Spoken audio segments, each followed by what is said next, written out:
আসসালামু আলাইকুম রহমতুল্লাহ বারকাতুহু। হ্যালো দর্শক বন্ধুরা, আমি এখন একটা গজল গাবো কুরবানির সম্মুখে।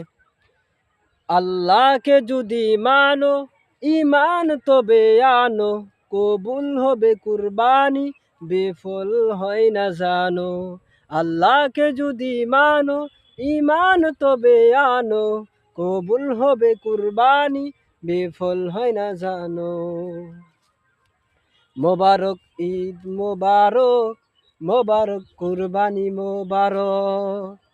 যদি ঘুষের টাকায় যদি পশু কিনা হয়, যদি ঘুষের টাকায় যদি পশু কিনা হয়, শুধু পশু কি জবাই হয়, কুরবানি নাহি হয়।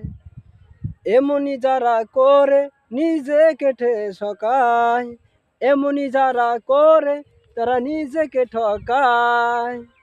মোবারক কুরবানি মোবারক।